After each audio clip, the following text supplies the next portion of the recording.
Kapolres Biren AKBP Jatmiko bersama unsur Forkopimda berkunjung ke rumah duka anggota KPPS yang meninggal. Almarhum meninggal karena kecelakaan saat mengantarkan logistik pemilu Sabtu kemarin.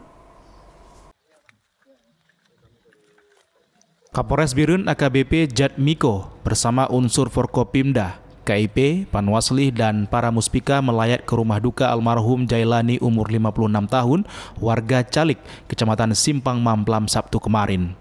Almarhum Jailani merupakan anggota kelompok penyelenggara pemungutan suara atau KPPS Desa Calik, Kecamatan Simpang Mamplam, Kabupaten Biren.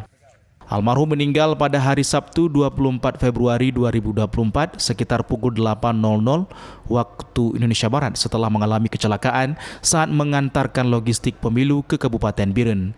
Kemudian dirawat di Rumah Sakit Jempa Hospital Biren karena riwayat penyakit jantung yang diderita almarhum meninggal dunia. Almarhum sempat dirawat sejak Jumat kemarin karena mengeluh sakit. Menurut keterangan keluarga, almarhum memiliki riwayat sakit jantung. Kunjungan ke rumah duka ini merupakan bentuk kepedulian dan rasa empati kepada keluarga yang ditinggalkan. Yang mengalami kecelakaan saat mengantar logistik menuju ke desa. Untuk kepada himbauan kepada para pengendara supaya lebih berhati-hati di mana daerah yang banyak lubangnya. Kemudian kepada para penyelenggara SPU dan Bina Marga segera dipikirkan untuk pembangunan jalan supaya tidak ada orang terkena.